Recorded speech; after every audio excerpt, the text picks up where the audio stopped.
Here at Walkner Condon, we're committed to producing educational content to better inform our listeners, viewers, readers, and current clients on the myriad financial topics. Hence, this podcast. But we're also committed to education when it comes to the continuing education of our staff members.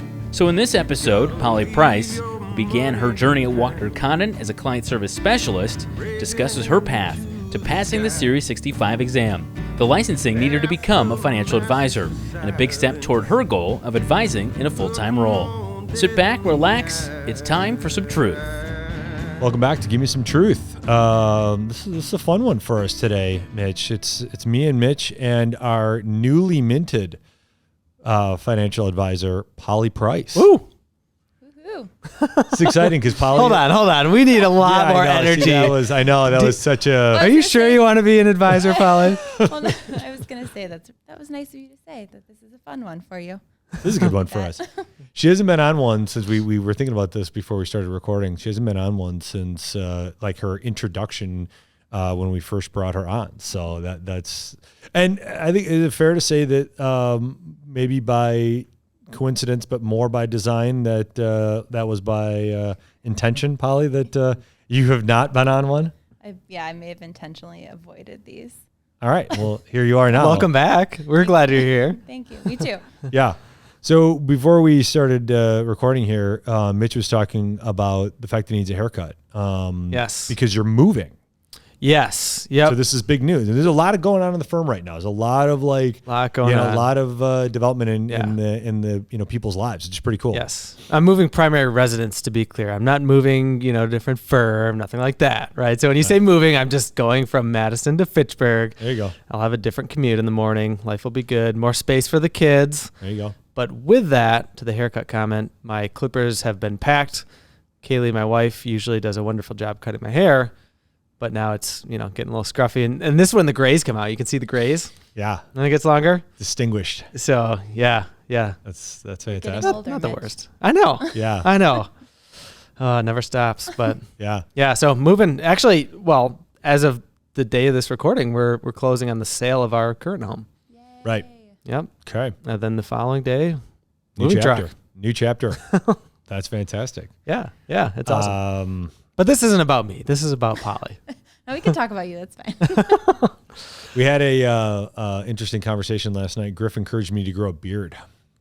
Are you going to? Actually, I'm noticed you were not sure. shaving this morning. Yeah, I don't know, because he said because of the house that we bought earlier this year, and it has some land with it, and it's kind of out in the sticks. So he was like, why haven't you grown a beard? Like it was almost like this doesn't make sense to me. And so I was like, Maybe over the winter. I'm sorry? Maybe over the winter. No. Next week it's like highs in the low 90s. So that's what I think I'm going to try to like get right in the thick of that with a beard, because that seems like a good idea. I love and it. Clint Just going strong. Yeah, we have team photos, I think, next week. Danny, are those next week? 2 weeks? Oh, 2 weeks we have team photos. I was going to say good luck because I'm not going to be here next Clint's week. Like, good idea. You're going to grow some weird beard for our team photos in 2 weeks. I love it. So. Dan can edit that out. And not only, I want to comment on the land comment, not only does Nate have land, but currently there are goats on said land. There are 41 goats on the property right now, clearing out some of the invasive species in the front yard. Well, the front part of the property. And it's pretty cool. It's a pretty interesting. I went out this morning to make sure everything was all right. Everything was okay. And they sleep incredibly close to each other. Really? Like right on top of each other. Is that a warmth thing? Yeah. Well, I think it's probably from a safety thing, because then they can stay together, and it's harder for predators and things like that. But it was just interesting to go out there and just see this big mass of goat. Interesting. Yeah. Wow. Can we somehow incorporate an image from I have a front photo. yard to I have in a the photo. weekly Right. newsletter or something? You should set up a goat cam. Oh, we should set up Oh. a that would be cool. Just You already have the stream cams. You already have your you're trail right. cams. You're right. I could do that. Interesting. All right. Well, we've divested long enough. So, Polly, tell us, and we'll step back on this. So the reason why this is happening right now is because Polly on July 1st passed her Series 65 exam, which gives her the ability to be a full-fledged financial advisor. So first of all, congratulations on that. Thank you. Okay. That is not an easy accomplishment for anybody that is not familiar with their industry. That is a difficult test to pass. So just tell us about it. Like, what did you think the exam was going to be? What did it end up being? Don't disclose any questions on the podcast because I'm sure they don't like that. Governing bodies would have a hard time with that one. I think I blacked out enough to forget Sure. the exact questions anyway. So, the exam was, I would say, on par with like how difficult I thought it would be. Sure. So 130 questions, 10 of those are, or 140 questions, 10 of those are unscored. I probably spent about 2 months prior to the exam, like really studying for it, like any free time I had, which is very limited with a 1.5-year-old.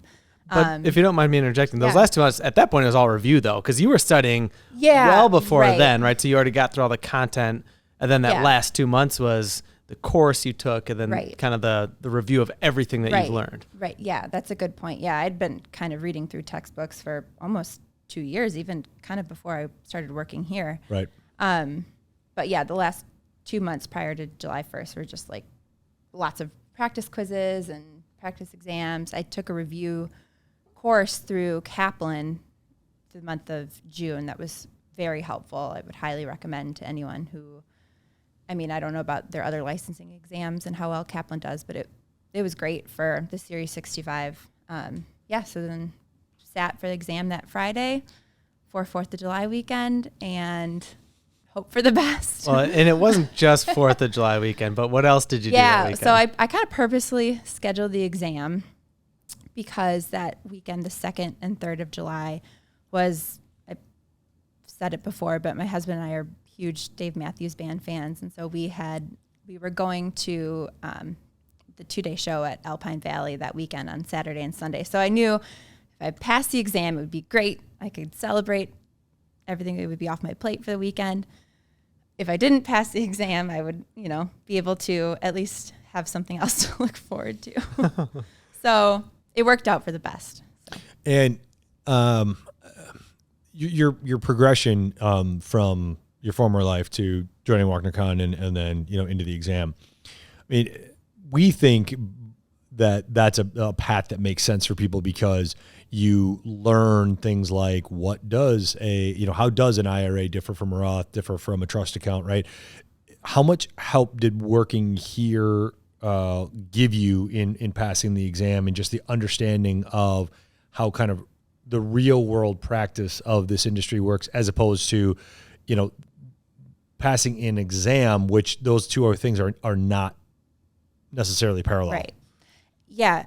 That's a good question. And when I first started, when you and I sat down, Nate, I remember you telling me that, like, you could take this exam and pass it, but there's, so much else in this industry that, you won't need for the exam or won't be on the exam that you will need for the industry.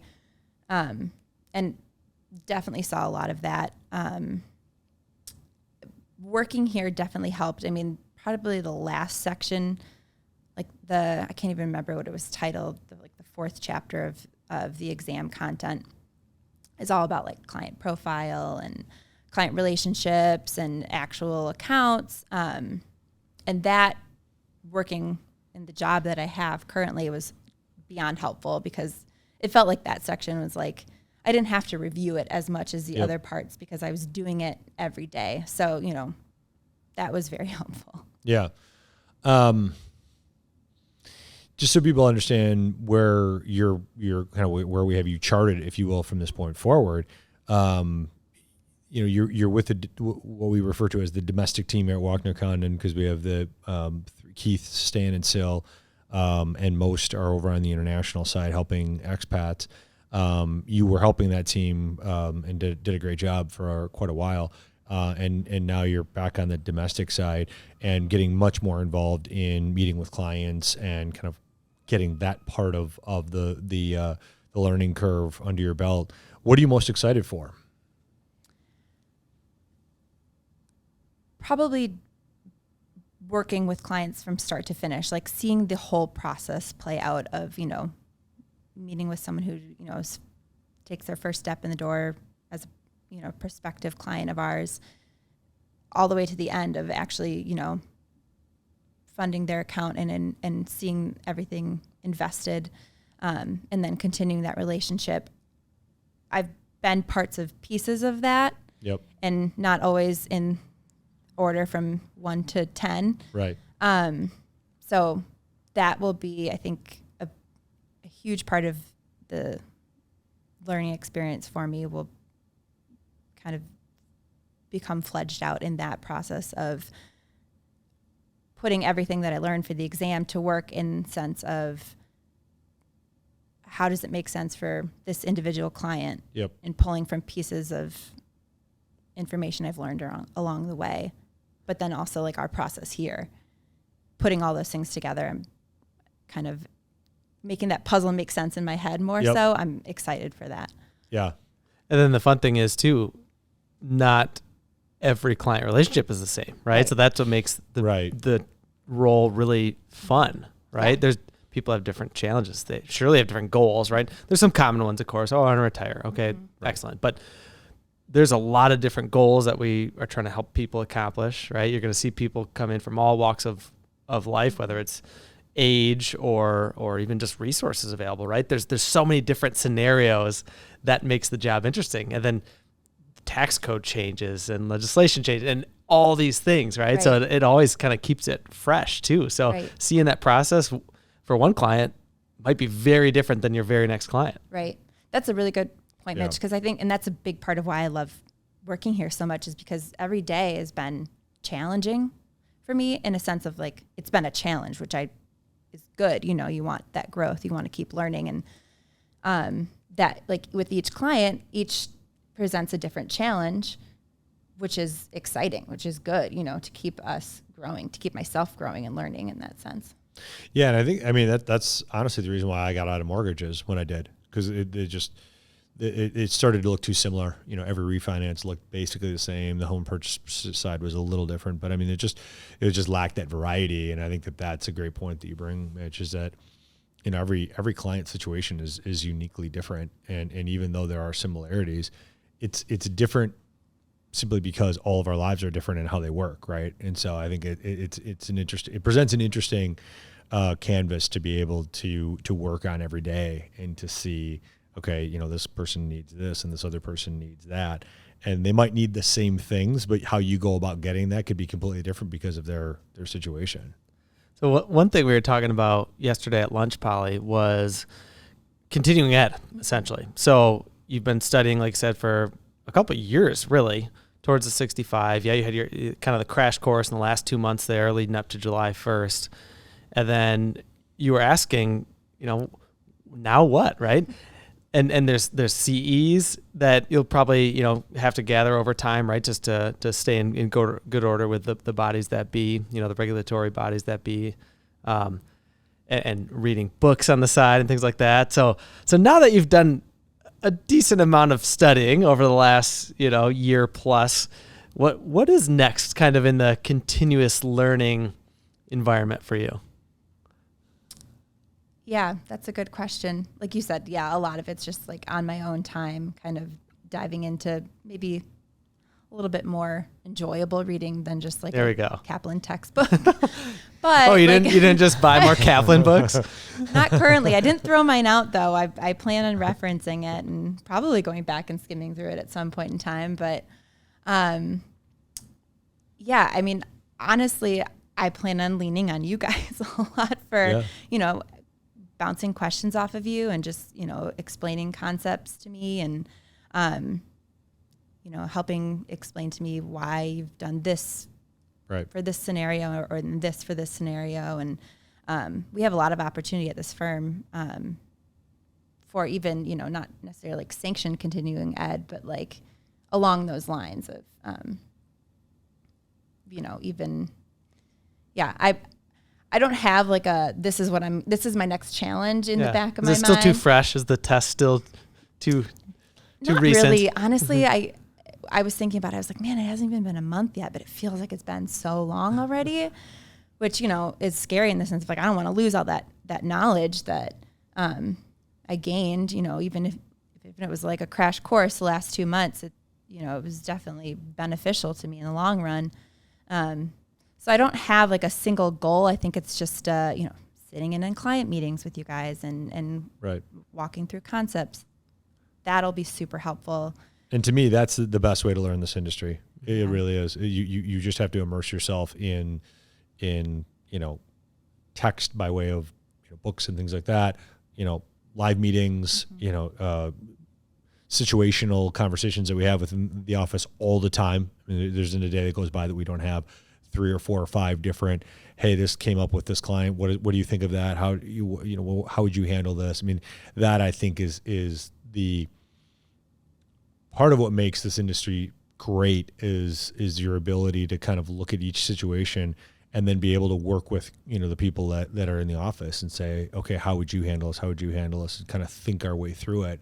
And that to me that's a pretty cool aspect of the job. Well, and the nice thing now with a couple things. One, just technology, the way it's advanced over the years. But then 2, post-COVID, there's so many webinars too. Like there's so many free webinars that have really good content. Now then becomes the balance of like ignoring the ones that you maybe don't need, because we're getting emails daily on hey, what's this asset manager's view on the economy versus this other one, right? And so you need to kind of balance that out a little bit. But with webinars, it makes it really easy to get, whether it's an economic update, a fixed income update, insert topic here. Right. And you can just sit down over lunch, eat a sandwich and continue learning. To your point, sometimes you can actually get CE credit for it, but continuing ed is formalized on one side. You get the CEs, and then on another side, it's just, no, I'm just trying to enhance my knowledge. Right. So, and it's interesting because you come up with some really, not every case, but in a lot of cases, you come up with some things that kind of make you open your eyes. You're like, wow, I've been doing this 16 years now, and I'll come across stuff all the time. We're like, oh, I didn't realize that had that influence on this thing over here. It's interesting how you pick up these little nuggets of knowledge as you go along. I just read in the journal over the weekend, a woman gave a $465,000 donation of artifacts to a museum, and because her accountant didn't include language having to do with the fact that she didn't get anything in return for that was a non-deductible item. Ooh. She lost a $465,000 deduction because she did not have that. And it said they went to court over it. To say, what was the end result here? Yeah, they went to court over it, and the judge said, sorry, this is literally written that stringently within the law that you didn't include this language. And even though I think there's a museum that she gave the artifacts to, after the fact said, no, here it is. She didn't get anything. Didn't matter. They said at the time that you did this. So little things, relatively speaking, right? Little things like that, where you go, wow, I was not aware of that. And so it's just one of those interesting scenarios that come up, and I probably won't forget that now moving forward. And so 2 years from now, 5 years from now, if somebody's like, hey, we're going to do a big donation, it'd be like, okay, hold on, make sure, and yeah, it's just interesting in this industry how things change. Yeah. And how you learn. So Polly, what else is on your plate then for 2022 going into 2023? Because the 65 was a huge accomplishment, right? Mm-hmm. You sought out to do it, you did it, right? And we talked about continuing ed and things like that. So that'll come with it. You're going to immerse yourself in more client meetings, but what else is kind of in store for the next little bit here? And this could be on the professional side or even on the personal side, right? Yeah. You have a little more time back because you spend a lot of time studying, as we've already discussed in depth here. But what's running upcoming for you? Is running coming back on the docket? A little bit, yeah. I'm getting back into working out and like taking care of myself, because I feel like it was like a bad year after, and my husband Bobby will confirm this, but like once our daughter was born, we were both just like, yay, nothing matters anymore. And like just it's like your survival mode for like the first few months. And then that like bleeded into, studying for this. And it just felt like, I can put working out, eating healthy on the back burner for a little bit. And now I'm like, ooh, I gotta start doing that again. So yeah, getting back into running, which has been great. And just working out in general. Bird watching? Are we getting back into bird watching? It's actually funny because I took Hadley our daughter to Picnic Point on Saturday morning, and we probably walked about a tenth of a mile, and then she, didn't want to walk anymore. Just wanted to go in every other direction besides forward. But we ran into a group of bird watchers. Like, I was just like, oh, this is so cool. But then even like hanging out around them for listen, kind of eavesdropping in the background, I was like, this is too a little nerdy for me. So I was like, nah, I don't need to continue bird watching anytime soon. No, I don't know. I don't have any big plans, nothing. I would like to, I thought about maybe signing up for like the Madison Marathon or something in the fall, but Is that November? When is that? It's always late. Yeah, it's Never makes sense to November, me, like, and it's why a they cold do it race. So late. Yeah, I don't yeah, understand which that. is good. I think I would rather do that than hot, but Have you done a marathon before? You haven't, right? Or you have? I have. Yeah, I've run Chicago 3 times. Wow. 3? 3. Yeah. I've applied and my name never got picked. Yeah, I used to run the first 2 times I ran. Well, every time I've done it, I ran with a charity. I think the first 2 times I ran with Lincoln Park Zoo. I used to work for them, and then the last time I did it was with Paws Chicago, which is like a no-kill animal shelter that we actually adopted our dog through, because I needed to. I didn't get in through the lottery, like you said, so you can join through a charity and raise. Chicago's nice like that because it's like the minimums for fundraising are lower than like say New York, or I don't know if LA is like that too. But yeah, so I didn't get in this year for Chicago, but I have a good friend running it. So Now, my brother's done this before. I've never run a marathon. He's run a marathon. He did the Chicago one. yeah, He said that it's pretty brutal. He said that just Chicago? running a marathon itself is pretty brutal. Like once you get to that like 20, 21 mile mark where your body is just like, I don't want to do this anymore. Yeah. Like have you experienced that, or has it been easier for you from that standpoint? It's never been easy. I will say the actual like marathon, the day of, is the easiest part. Interesting. Not easiest, but like the best, makes it easier. Sure. Part, because like training, when you do like a 20-mile long run by yourself in like 85-degree heat Right. on like a Sunday morning, that's not fun. Right. But There's the a lot actual of marathon energy is there. like, yeah, and I'm a super emotional person, so like every time I've ran, I'm like, I've cried in certain parts. You run behind someone who says like, there's a T-shirt that they're like running for their, Sure. spouse who passed away or something. It's just like you just start like sobbing. So yeah, I won't be doing one this year, probably. Maybe next year. I can Interesting. see what your brother's saying though, because most training programs have you running 21, 22 miles Yep. max. Right. So then if it's your first marathon, a lot of times you've literally never run 26.2 miles in your Right. life, and then Mhm. all of a sudden you have to. Yeah. Right. And at my pace, that's like another hour of running. Yeah. Yeah. Right.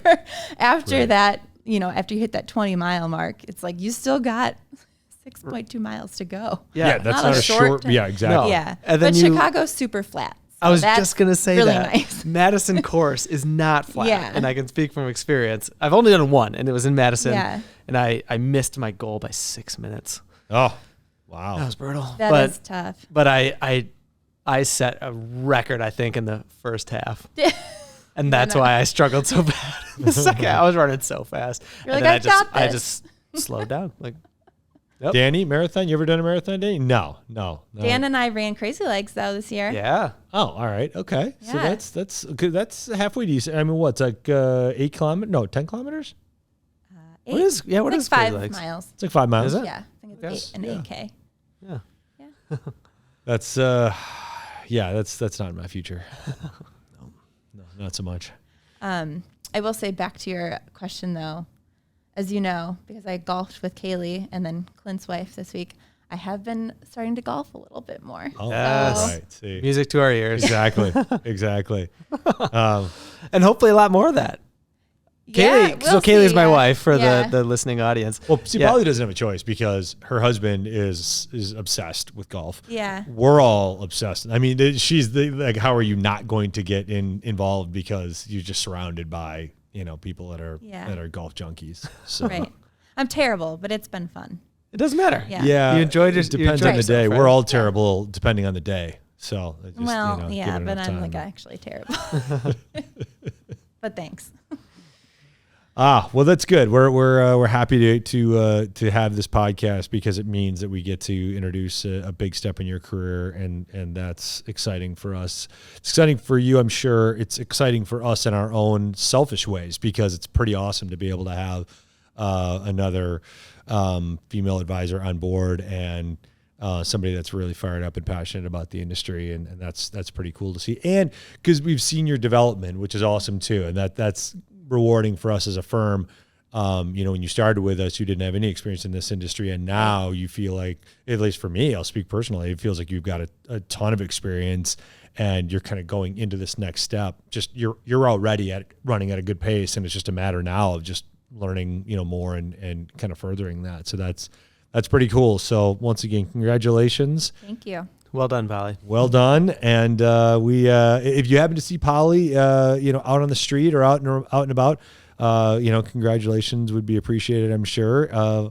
This will not, however, be your last podcast. So No. With as an advisor role fine. now, you are now you're in now. So like it or not. So, well, thanks so much for listening, and we'll look forward to speaking to you again in another episode of Give Me Some Truth.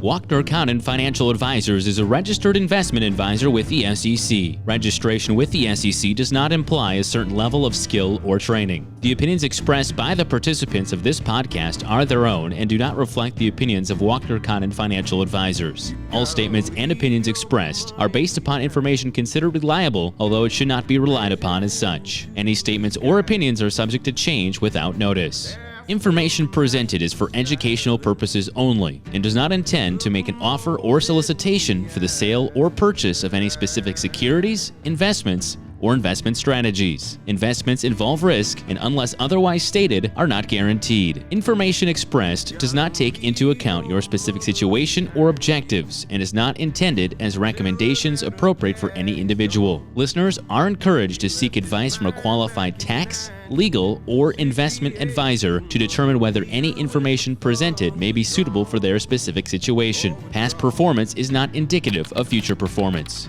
Thanks for listening, and for further information, please visit walknercondon.com.